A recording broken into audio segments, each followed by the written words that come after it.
of our local ACRL chapter's ad hoc professional development committee, and this is our presentation for the month of May. Our guest speaker, and just so I mentioned this at the beginning, but just so you know, we're taking a hiatus during June. If you are interested in being a presenter, we're actually recruiting new presenters starting for July for the rest of the year. Please email our chair, Rocco, and I'm dropping his email address in the chat again. Today's presenter, we are so lucky to have Sophia Guevara, MLIS MPA. She is a member of the Special Libraries Association and Nonprofit Technology Network. She is interested in technology and information and is also a columnist for Information Today and currently works in a mixed mode work environment for a private company. And she will be sharing her best practices and optimizations for mixed mode working. So I'm going to shut up and let our presenter do her thing. Hey, thank you so much, Nicholas. So I want to go ahead and thank everybody for signing up and spending the time to go ahead and attend this presentation. And so I'm going to be talking about mixed mode working today. And so again, the information that Nicholas presented is on the screen right here. My name is Sophia Guevara, and I am a member of the Special Libraries Association and Nonprofit Technology Network. And with that being said, let's get started.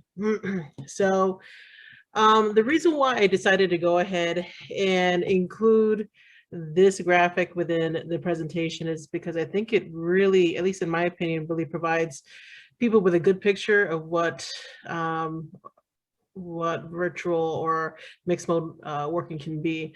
As you can see, there's a lot of technology displayed here. We got a tablet, we got a laptop, we got a smartphone. As you can see here, we can go ahead and upload items, and then you got Wi-Fi. And then over here in this area, there's 3 people who are collected around a screen where somebody's giving a virtual, someone's delivering information in a virtual environment, probably using something like, Microsoft Teams or things like that.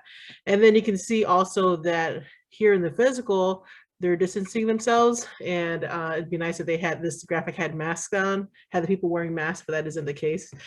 So I included this graphic because I think it really can show some of the tools used when it comes to mixed mode working. Okay, so key takeaways from today's presentation, there's 8 points available here. And when it comes to setting up your virtual work environment, I understand that some people who are attending are either in mixed mode or hybrid work environments, or they're working from their home primarily for their work assignments. In my case, I had to go ahead and really learn quickly about the tools associated with the virtual work environment. I had experience with Zoom beforehand, but I really got to learn Microsoft Teams when working with my international team. And also I was able to go ahead and learn more about Zoom. Working at home and away with portable technology. So in my case, I have a laptop. So when I was able to start this assignment, in this virtual working assignment, I was able to go ahead and use my laptop. And I brought a very cheap printer, it's under 40 bucks, to go ahead and be able to print. I also have a smartphone that I make use of. When I initially started this opportunity to work with the international team and also here in my town, I had used a smartphone that had limited gigabytes. And after my smartphone was lost, I had to really understand the process that my corporation really wanted people who were using using their own devices to access company information. I really had to learn more about the process and go through paperwork and things like that. So I'll be touching more on that further along in the presentation. Software and apps. So working from anywhere. If you're going to go ahead and use your smartphone for working from anywhere, if you want to go ahead and stay connected, whether you're working at home or on site or just traveling, that's probably the most ideal way to do so. Because I have been through the process where I've lost my smartphone with corporate information, and because of the phone call to the police to go ahead and fill out information and report to report that it was lost. I've shied away from just working on my smartphone, and now I carry my laptop. And because of that, there's apps that you should be aware of, because that same thing may happen to you as well. Also, you'll want to make sure you're aware of some of the requirements and the tools you'll be utilizing when it comes to connecting with your own work team. Working with others in a virtual work environment. I have to say that I really love the opportunity to work from home and also on site, but I actually had to learn a few lessons when it came to working with others in a virtual work environment. It's different. And then learning to manage your schedule with virtual and on-site work commitments. So in my experience, I have two managers. So one for the virtual work and one for the on-site work. And be only working for one manager who is requiring you to work on site a few days a week and then also work from home. With that being said, you want to go ahead and manage your schedule and just really open up those lines of communication so that you don't have tasks that are needed by your manager, or in my case, two managers, and have to figure out what you have to do first. Caring for your health as a virtual or mixed mode employee. This is something that I had to learn while working from home. Some of you might have organizations that provide you with on-site gyms, at least before the pandemic. And now your organization might have stopped access to that, or doesn't have much in the way of employees who are working from home who want to go ahead and continue improving their health. So I'll touch upon that just a bit. And then there'll be a tip sheet towards the end of the presentation for those who are currently working in virtual or mixed mode or hybrid work experiences, and then we'll have a conclusion. So with that being said, the role of the pandemic and the popularity of virtual work. I think that, in my opinion, the pandemic had it really changed the way we worked. People really had to go ahead and start working from home because of this whole virus thing. And there's differences in working in the office and working from home. A lot of times when you're working in the office, you can just run on over to your colleague's office and then just knock on the door and say, hey, look, can I take a quick minute to discuss something with you? When you're working from home or off-site, you really have to understand what your manager and your colleagues' expectations are. Some managers will be okay with you, getting back to them when you can. Other managers may want you to go ahead and keep your email open for your set work time while you're working at home. So just in case they need to reach you quickly, or they need to invite you to a meeting all of a sudden to discuss something that's important that's facing your team, you would be able and willing to do so when the invite comes into your inbox. And then some things to keep in mind for the virtual workspace. I'm going to go ahead and be touching on a few of the tools that I utilize while working in the virtual workspace when I'm working at home.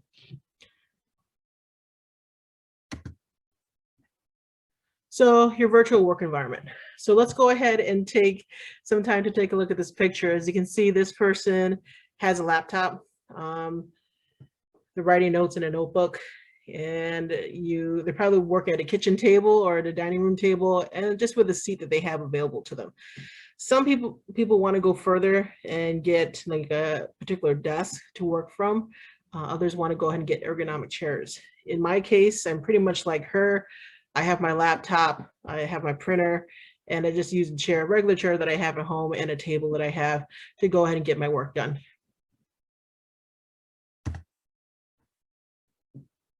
So if you go ahead and take a look at the picture on the right, some people just need a laptop or a desktop computer and their morning coffee, and then they just get to work. Still others may need more. You may want to get a printer. You may need to go ahead and buy a special table for that, or a desk. Again, an ergonomic chair might help you. And then a files to keep organized, and a smartphone with work apps on it, if you want to go ahead and use your smartphone to remain connected to your colleagues during the workday. So for those who can't or choose not to invest more, there's places like Staples that you can send your printing jobs to via email if you don't want to invest in a home printer. In my community, I have a local library that provides patrons with the ability to send files over for printing, and that's been very helpful. If anything happens with my printer, at least I have those two options available to me. And then when I go into work. If I need to go ahead and print out a work email, I can go ahead and do it from their printer. With that being said, if costs are an issue for you setting up your virtual work environment, see if your company can offer you reimbursement for the increased costs of working from home. So, working with others in the virtual space. Phrases you might often hear while you're working in the virtual space is your camera working? Are you on mute? Am I on mute? Can you hear me now? And apologies for background noise and interruptions. This can happen when you have other people in the room who, you may have spouses that are hungry and want to go ahead and maybe cook something in the kitchen. Unfortunately, while you're in a virtual meeting, or you may have children. If you're a mother who's working from home, you may have children who need your attention right now, even though you're working in a virtual meeting. So you got to be forgiving of that if your colleagues fit any of those descriptions. Okay, so go ahead and take a look at the picture I've included here. As you can see, you have people who, some of them are using their cameras. Others have decided not to. And still another person is calling in by phone. So when it comes to communication, it's not just words. It's not just the tone of your voice. It's sometimes facial expressions. You can really get that message across. And sometimes people would rather keep the background of the place that they're working at a little hidden, because they don't want you to go ahead and see, into their home or things like that. And others may be totally fine with that and have their camera on and go ahead and connect with you with their total, just so that you can go ahead and see their face and see the facial expressions when they're communicating with you. So if you want to, some tools like Microsoft Teams will allow you to go ahead and make use of a picture. So if you don't want to use your cam, you can go ahead and still make use of a picture within your profile, so that the person that you're communicating with, whether it be a business partner inside your organization or outside, they can go ahead and see what you look like, and at least place a face with a name.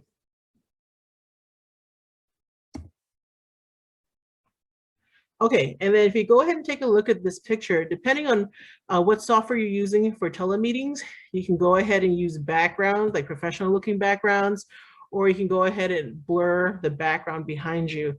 I think that for the woman on the left, at the top, she's doing what most people do. They just go ahead and set themselves in an area with a blank space and just go ahead and use the camera from there. Others will go ahead and use a special option to blur the background, so you can't go ahead and see what's behind them, but you can only see them. Still others will go ahead and use a professional background to make it look like they're working in an office. If you can see that example, I think, in the lower right corner of the female there. Or you might actually have people who invest a lot of time and even spend additional money to go ahead and make their background look great for the colleagues that they connect with. This person seems like they may have they place themselves in front of a beautiful painting, and they really are, you can see that they've put in a lot of work to go ahead and provide you with a professional image as they communicate with you over virtual meeting software. Okay, so when it comes to working with teams, either if they're like in a few states away and you're working with them virtually, or if you're like in my situation where I'm working with an international team, you may want to go ahead and invest in an LED light. So I'm currently using that one right now. They're pretty cheap on eBay. Mine is not as nice as the ones that's shown here, but the one that I'm using right now, if I just turn this off, it helps because right now I have my shades drawn or my blinds drawn because I don't want to have anything that might distract from the presentation that I'm giving, people walking outside, cars passing by. And so it's just open just a bit to allow enough light. And in order to supplement that light, I use an LED ring light that's pretty helpful in providing you with a clear image of my face. So working with portable technology. Some may be fine working with their desktop. I find that a laptop and a smartphone is a really good combination. At least that fits me.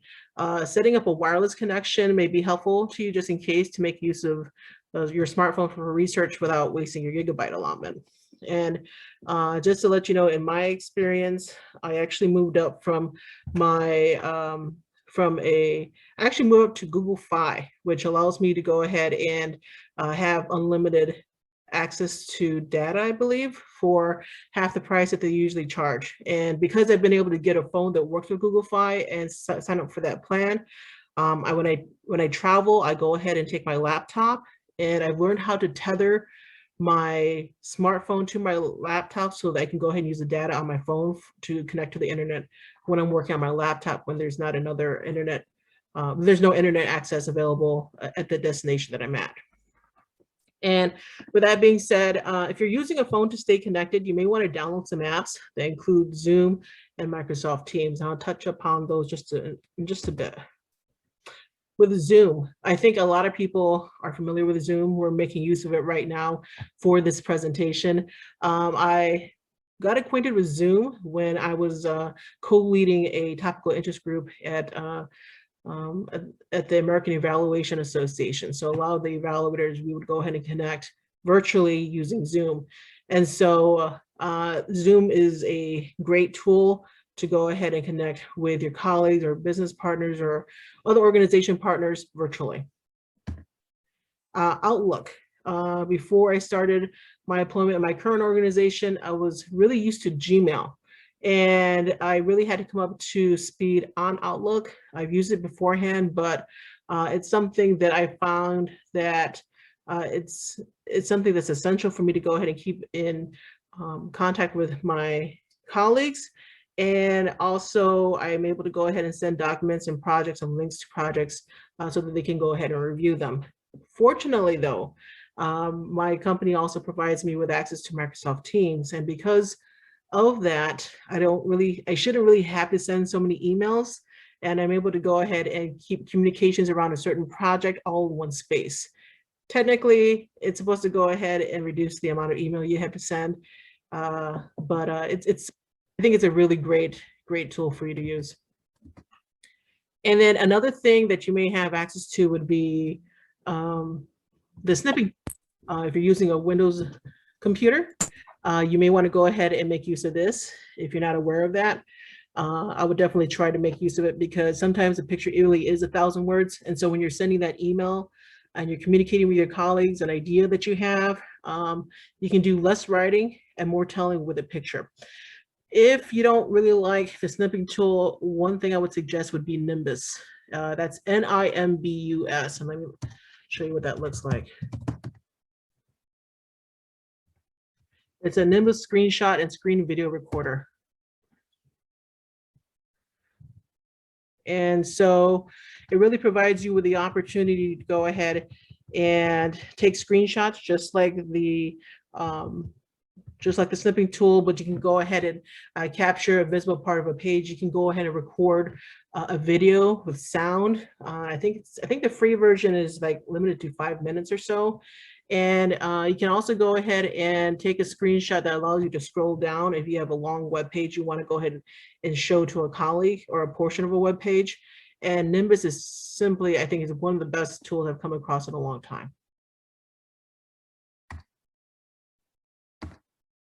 Microsoft Teams, I touched upon this already. I think it's a great way to keep in contact with your colleagues, and also not to go ahead and send so many emails. It also allows you to go ahead and keep all the communications in one area, so you're not searching through emails or missing emails, and connecting with your colleagues about something that you should have known about beforehand, but you just can't find that email. Teams also provides an option for you to go ahead and meet virtually with your colleagues. Okay, and now let's see. Okay, so dealing with the inevitable, and I've dealt with this as well. So I took a screenshot of this tweet, and it was from quite a few years ago, but still, this person lost their phone, had their confidential corporate information within that phone, and it's lost, and they are in some desperate help of trying to get that information erased. With that being said, Know your employer's security requirements and report when your device is lost or stolen. If your employer has a bring your own device policy, understand what software should be installed on your device before accessing corporate information, corporate email, corporate contacts, things like that. If your phone turns up missing, they may want to know if you had their preferred security software installed beforehand. Second, keep track of your IMEI number. And with that being said, if you don't know what that is, that's International Mobile Equipment Identity Number and your serial number. When I lost my phone and I went back to try and go ahead and find it, it was gone. I had to go ahead and fill out a form that requested that I call the police to report it. I also had to go ahead and provide information as to what software I had on there that they had recommended. Thankfully, I had an Android device. I don't do too much with Apple, but I do like using Android. And if you use an Android device, you want to make sure you have Android device manager turned on. If you don't know what that is and you have an Android device, familiarize yourself with the ability to remotely lock and wipe the device. And if you turn your phone to silent before it went missing, there's a cool solution in Android Device Manager that allows you to sound an alarm, I want to say for 5 minutes or so. So even if it was silent before it went missing, you still have the opportunity to look for it by sound. And then, let's see here. Tech support may have you change the passwords that's associated with your accounts if you lost that phone. And after experiencing the loss of a phone for your job, you may think twice about reinstalling any apps for work. For my new phone that I've gotten, I have not yet installed any apps for work. I don't check my email on there. I just, if I'm going to go ahead and work somewhere other than at home, I bring my laptop with me, tether my smartphone to my laptop, and I just start working. In my opinion, I think, I know I got to go ahead and lug the bag around, but it's a lot. I think a laptop is a little more safer for me to make use of when it comes to working. I might go ahead and change my mind later, but for now, that's how it goes. So for you, if you don't know what Android Device Manager looks like, I took a small screenshot here. This is the current phone that I have. If you click or if you roll over the I when you're in your own account, you'll get your IMEI information. And if you're working for an organization that will require you to report a missing or stolen phone, you're probably going to need that information. Again, you can go ahead and play the sound. You can go ahead and secure your device once you find it missing, and you can go ahead and display a message, and then you can erase the device if you cannot locate it at all. And that's something that I did. So on-site work as a mixed mode employee. Useful tools to keep everything on track. Use your calendar to know when you have to be on site. This might mean you're making use of Microsoft Outlook, Google Calendar, or whatever other option your organization may prefer that you use. Block out time on your schedule to let others know that when you'll be on site and when you'll be able to readily participate in the virtual meeting. If possible, you want to go ahead and ensure you make contact with your virtual team via email if you're on site. Just so that they know that you're aware that that they are aware that they can still contact you, but you just may not be able to make a virtual meeting when you're working on site. If you're responsible for shifts on site, make sure you're aware of your responsibilities there. And if your organization makes use of a scheduling tool, utilize that so you're aware of changes to your schedule and to other schedules if needed. And then suggestions for those who work with the public. Make sure to make use of protective equipment like masks and gloves and interaction shields. Whenever possible, practice social distancing and, when appropriate, remind others to do the same. Remember to sanitize and disinfect your work area, and remember to wash your hands well and use sanitizer. So with that being said, employee health. So sometimes if you're working in an organization that was providing you with like an on-site gym or other health solutions, you may no longer have access to that right now. And because of that, you may want to take a look to see what other options might be available. I decided to go ahead and enter some virtual work health challenges that has helped me improve my water intake. And if you don't have something like that, you may want to go ahead and speak with your manager to figure out what other options might be available to you. With that being said, if your organization doesn't offer employees anything at all, one of the other things I've been utilizing while working from home or working both at home and on site is Walgreens. Walgreens actually has a way to, they actually have online health challenges you can participate in. And so some of the challenges I've entered were, taking a few more steps each day, stretching, things like that. And you get a very small incentive to do so every week and to finish those challenges. But for me, I think it's something that is important if your organization isn't providing any solutions for you to continue focusing on your health while you're away from the office. So with that being said, if those don't work for you, check in with your insurance company. Sometimes they'll provide solutions for you to go ahead and take and they may provide you with a reward or incentive that allows you to go ahead and continue improving your health. It may be something where they actually ask you to go ahead and get a wellness check, or they may go ahead and ask you to connect with somebody who can discuss your nutrition going forward. And then with that being said, you can also check for online apps that will introduce you to a healthier lifestyle. These apps might focus on meditation, weight monitoring, focus, financial health, and others. And just to let you know, lessons learned. So I did say that there would be a tip sheet at the end of this presentation. So keep in mind that when preparing for virtual work, familiarize yourself with the technology that's required.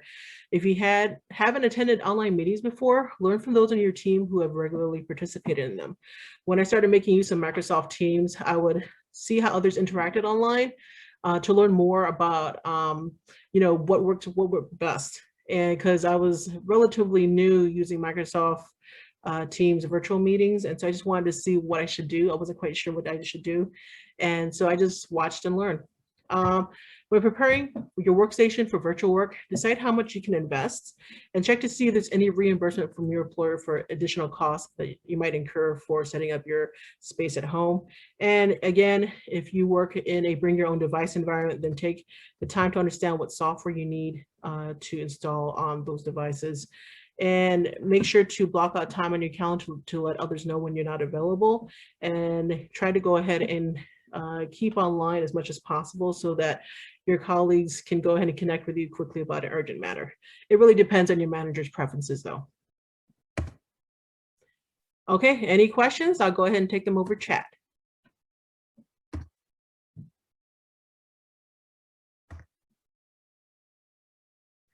So I think that's about it. I don't see any questions on chat. And with that being said, I want to thank you for attending this presentation, and I'll go ahead and stop sharing my screen. Yeah.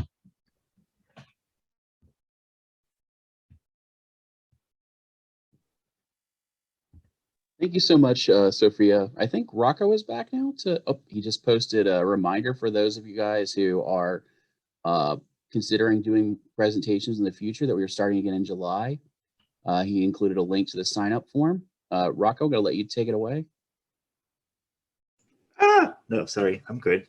Yeah, thank you, Sophia. And again, if anyone's interested in participating in this series in the coming year, that link takes you to the website with a link to our FAQ and a sign-up form. The sign-up form is not binding, so if you have an idea but you're not sure, and then use the sign-up form, we're not going to be like, yes, you're locked in now, until we have verbally and email confirmed with you. So please don't worry about that. But also, of course, if you have any questions beforehand or afterhand, please send me an email, rocco.kermanis@sru.edu, and I will be happy to answer any questions about the series you might have. I'll turn it back over to you, Nick. All right. Well, again, thank you so much, everybody. I think since nobody seems to have any questions, we want to thank Sophia for being so great. I mean, the amount of information that was shared here is awesome. I had never heard of Nimbus, and it looks amazing. And I knew about Google Find My Phone, but I didn't know about the Android Device Manager. So that's really cool. So thank you so much. These tips are awesome. Thank you. Yep. All right. So with that, thank you everybody for coming out. Like I said, you guys should expect emails from us for when our next session will be. And with that, we're good to go.